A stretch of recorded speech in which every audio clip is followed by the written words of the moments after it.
Hello, welcome back to Consider This. Melisa and Sharaad here with you. Now, Iran is vowing revenge after U.S. airstrikes on Friday killed General Qassem Suleimani, commander of the Iranian Revolutionary Guard's Kurd force. Now, thousands of American troops are now heading to the Middle East as tensions with Tehran escalate. To help us better understand the diplomatic fallout, we have joining us on the line Guy Burton, Adjunct Professor in International Relations at Vesalius College in Brussels. Thank you for joining us, Guy. Now, my first question to you is, Qassem Suleimani has been around for a while now as a prominent U.S. antagonist in the region. So why kill him now? I mean, do you think U.S. politics played a role in this decision against, a backdrop of the impeachment trial as well as this being an election year?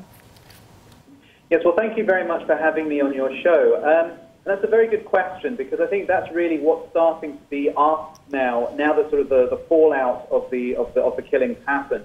I mean, the Americans have effectively said that part of the reason for going after him now was that he constituted an imminent threat to American interests. But it is interesting that the initial statement that was put out by the Pentagon did not mention anything about it being imminent, and that has seemed to have come about more recently. Part of the reason for that is because often, in international law, being able to take this kind of action, you would need to demonstrate that kind of imminency or that sort of urgency for it to happen. However, it's very likely that actually, if you set this in the context of American policy towards Iran over the last year and a half, they have been exerting maximum pressure since the decision to withdraw from the nuclear deal and the decision to increase sanctions. So in a sense, you could argue that this killing is pretty much sort of in line with the ratcheting up of that maximum pressure strategy. Guy, a Kuwaiti newspaper a year ago reported that Washington had given Israel, the Mossad, a green light to assassinate Soleimani. Was this, or is it believed to be a joint Israeli-American operation? We don't know so much at the moment as to whether the Americans did this in conjunction with anyone else. In fact, it's very difficult in the United States to even know, the reasoning behind it. Certainly, the Democrats, for example, late last night were asking questions as to, what was the basis on which the Americans took this action. And so they're asking questions. And certainly, the detail hasn't really come out. And we know that, for example, the Americans didn't really involve their own allies. In Britain, for example, there was a sense that the government was overlooked. So in this sense, it does seem a little bit like the Americans, took the initiative here. Whether they did that in partnership with someone else like the Israelis, it's not yet clear. But certainly we know that it's primarily an American action. All right. Guy, I want to come back to something you said a bit earlier about, the sense of urgency surrounding this. Now, there seems to be ongoing this semantic conversation about whether this was an assassination or was it not, whether it was lawful or legal. Now, what do you think? I mean, the U.S. labeled this a terrorist organization, more than a year ago. So does that give them a right to do the killing? Yes, in April 2019, the Americans designated the Revolutionary Guards in Iraq, the military wing of as a terrorist organization. And a lot of sort of kerfuffle was made at the time about that. But I think you need to set that into context, because Iran itself has been designated a state sponsor of terrorism by the United States since 1984 at least. So it's, in a way, there's not much that makes the designation of the IRGC, significant. I mean, in that sense, it was more about increasing the possibility of sanctions against individuals there. Now, in terms of the actual killing, I mean, we know that in international law, the United Nations recognizes that action can be taken if it's in self-defense. Certainly, Article 51 allows that to happen. But the problem is, of course, the relationship between the United States and Iran.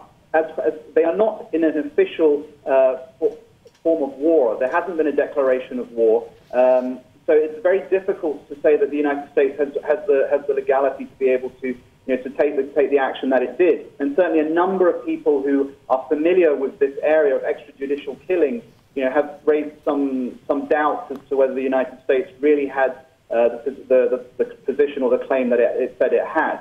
It's also, of course, worth noting that the United States itself has a decree, an executive order from 1976 that doesn't allow it to have political assassination. that was obviously in the aftermath of going after Fidel Castro in Cuba. But of course, over the decades since, we've seen increasing use by American presidents to widen its latitude when it comes to attacking those that it's opposed to. And we've also seen, including under the previous administration, the Obama administration, the use of drones for airstrikes against targeted individuals.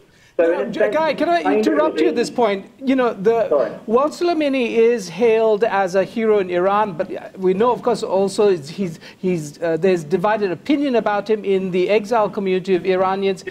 It is also said that he was the mastermind of Iran's, asymmetrical warfare strategy that included funding Iraqi militia to go after American targets. Now, the numbers that we have is some 600 U.S. servicemen were killed using the strategy. So in some ways, Soleimani is himself not, his hands are not clear of blood. I mean, is this the reason why they needed to go after him? Because he was so effective in attacking Americans? Yeah, and I think this is one of the things about the Iranian military approach has been effectively they are, I mean, in terms of sort of conventional forces, relatively weak. And if you were going to take on the United States, they're not really in a position to do that. So they've had to exploit their own mechanisms, their different approaches that would be most appropriate to them. So they have made use of sort of asymmetric warfare, working with parties like, as you pointed out, the paramilitary groups in Iraq, which they've got influence over, which they've armed. Similarly, they've done the same with the Hezbollah in Lebanon, with its own sort of paramilitary group in Syria, the Houthis to a lesser extent in Yemen. So there has been a sort of a building of influence and taking advantage of, in a way, where there is a certain degree of instability or volatility within those countries. So the Iran's been pretty effective in that regard. And in terms of thinking about, we've also heard a little bit about the Iranians talking about hitting back. And it's very likely that will probably be the same approach that they will take. It will probably be somewhere like Iraq, which is somewhat weak and has already American targets there. Right. So, Guy, you're saying that you expect Iran to hit back through, say, a proxy war fought on Iraqi soil. Is that right? I mean, that's one possibility. I mean, another way could also be through the use of cyber warfare. What Iran has been doing is ratcheting up its ability to exploit basically building up its highly high-tech individuals who are able to work with, hacking into government agencies or into primary businesses. So you might see different approaches taken there, always kind of at the level of potential deniability. We've also seen in the last year, especially in the American maximum pressure approach, we've seen the Iranians trying to use their own proxies, work with other parties to hit not just at Americans, but American allies. So, for example, the pipeline attack or the attack on the oil processing installation in Saudi Arabia, both of those were done by drone attacks, which Houthis claimed it was their action. Although you might very well see the Iranian hands behind that. Right, Guy. Last question. We have about a minute left. Trump has come out to say 52 targets on Iranian soil of great value to the Iranians.